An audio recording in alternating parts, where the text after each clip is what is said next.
Welcome to the Tech Meme Ride Home for Wednesday, December 11th, 2019. I'm Brian McCullough. Today, a bold new proposal to decentralize social media from Jack Dorsey. YouTube bans malicious insults. You can only clean your Pro Display XDR with a special cloth. Silicon Valley is no longer everyone's favorite place to work, and the big tech companies whistled past their troubles this year. Here's what you missed today in the world of tech. So I guess my running joke about who put the bee in Jack Dorsey's bonnet is kind of running stale at this point.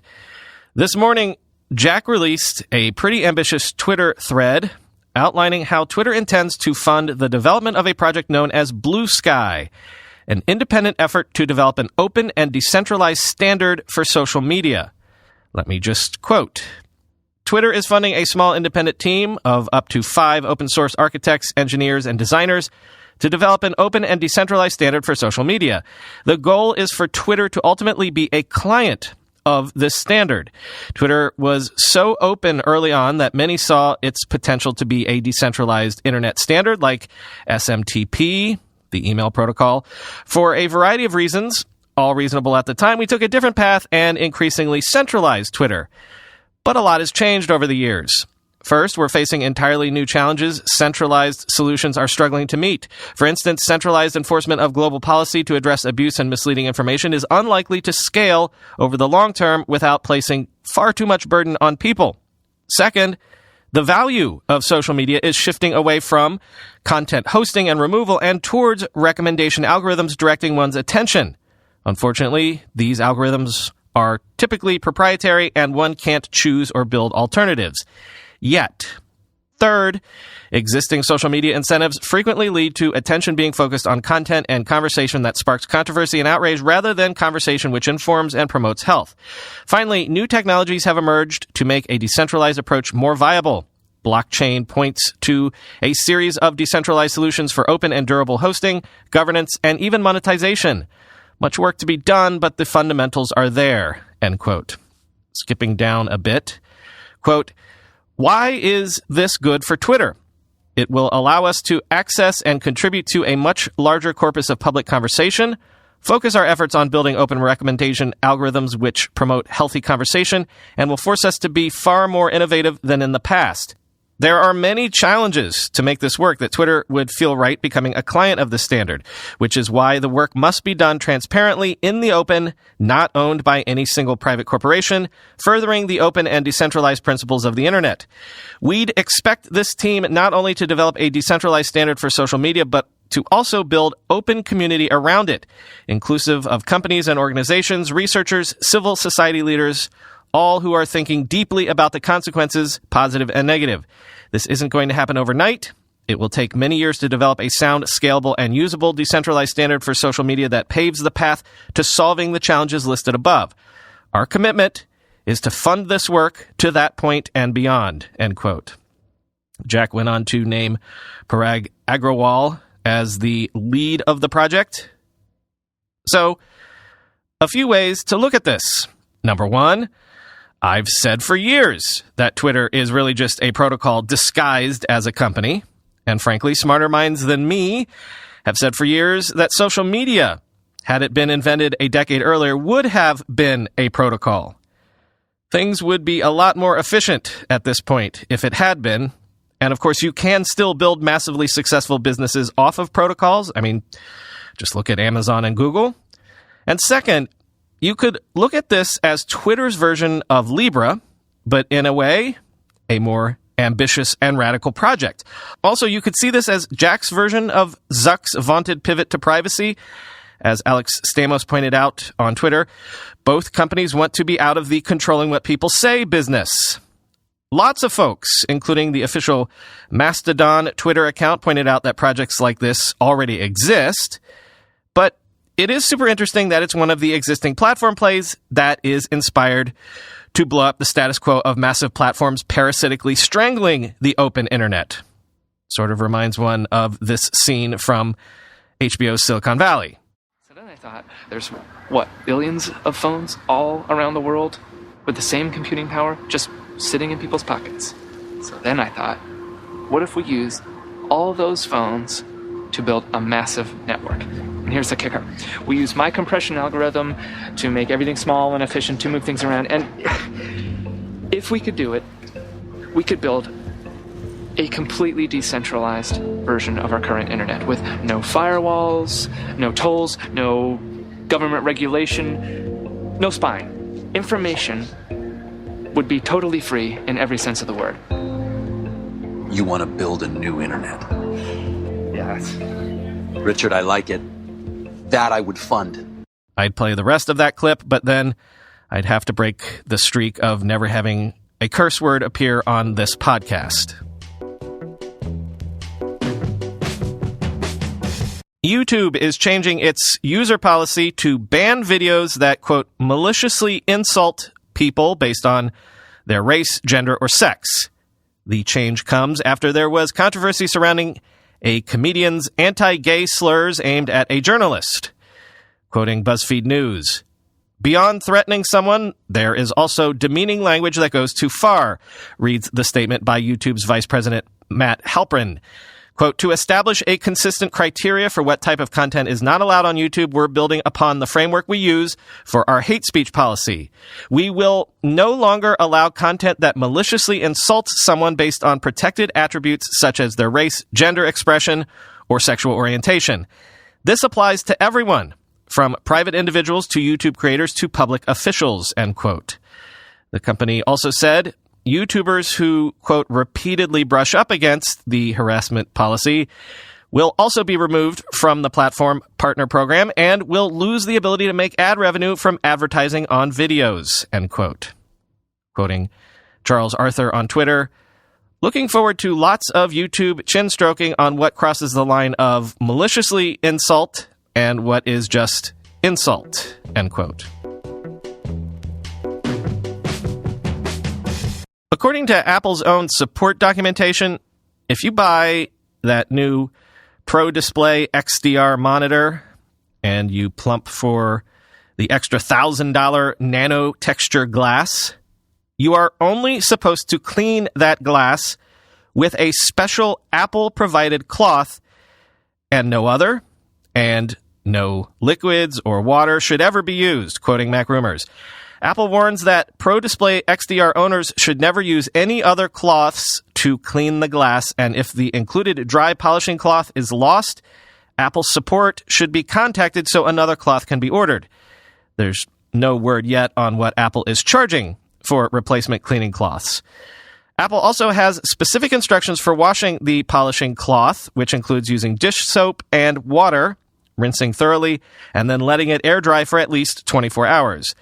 The standard Pro Display XDR glass can be cleaned with a standard microfiber cloth and a small amount of water, while the casing can be cleaned using a soft, slightly damp, lint-free cloth, end quote. AnandTech has seen a slide produced by an Intel partner named ASML, which reveals Intel's project roadmap going forward for the next decade. TLDR, Intel expects to have 7 nanometer EUV in 2021, then 5 nanometer in 2023, 3 nanometer in 2025, 2 nanometer in 2027, and 1.4 nanometer in 2029. By the way, 1.4 nanometers would be the equivalent size of 12 silicon atoms across. Like, pretty small.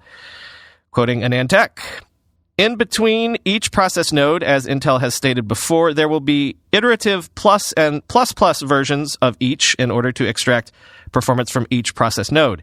The only exception to this is 10 nanometers, which is already on 10 plus, so we will see 10 plus plus and 10 plus plus plus in 2020 and 2021, respectively. Intel believes they can do this on a yearly cadence, but also have overlapping teams to ensure that one full process node can overlap with another. The interesting element to these slides is the mention of backporting. This is the ability for a chip to be designed with one process node in mind, but perhaps due to delays can be remade on an older plus version of a process node in the same time frame. Despite Intel stating that they are disaggregating chip design from process node technology, at some point, there has to be a commitment to a process node in order to start the layouts in silicon. At that point, the process node procedure is kind of locked, especially when it goes to mask creation. In the slide, it shows that Intel is going to allow a workflow such that any first-gen 7nm design could be backported to a 10+++. Any first-gen 5nm design could be backported to 7++, and so on. One can argue that this roadmap might not be so strict with the dates. We have seen Intel's 10nm take a long time to bake, so expecting the company to move with a yearly cadence on Plus updates alongside a 2-year cadence with main process technology nodes would appear to be a very optimistic and aggressive cadence strategy, end quote. Google has rolled out Chrome 79, which has added security features like notifications for data breaches affecting your passwords, a ban on loading HTTPS mixed content, new phishing prevention tools, and tab freezing. I guess the biggest news is the password checkup utility getting integrated into Chrome itself. The next time you use credentials that are known to have been compromised, Chrome will notify you and beg you to change the password at least. The predictive phishing tool will also alert you if you enter passwords into suspected phishing sites in real time. But what is tab freezing? Quoting ZDNet. This new feature works by unloading all tabs that have been inactive for more than 5 minutes. This frees up CPU and RAM system resources for other tabs and other locally running apps, end quote. Which I sort of thought Chrome already did, but okay. Anyway, as you know, I'm in a brave new world now, literally. Brave browser. And I ain't coming back because using Brave is just like using Chrome, but without all the Google surveillance crap. According to Glassdoor, Google and Facebook have dropped out of the top 10 of its annual Best Places to Work list. Google has dropped to number 11 on the list, and Facebook is down to number 23. Microsoft was the only tech giant that saw its rankings improve, which lines up with the personal experience I've had over the year, as I've seen lots of people going to Microsoft with enthusiasm. Quoting Bloomberg, HubSpot, a cloud computing software company, grabbed the number 1 ranking, while tech firms DocuSign and Ultimate Software were 3 and 8, respectively. Facebook, which has been rated as the best place to work 3 times in the past 10 years, was ranked 23rd. It's the social media company's lowest position since it first made the list in 2011 as the top-rated workplace.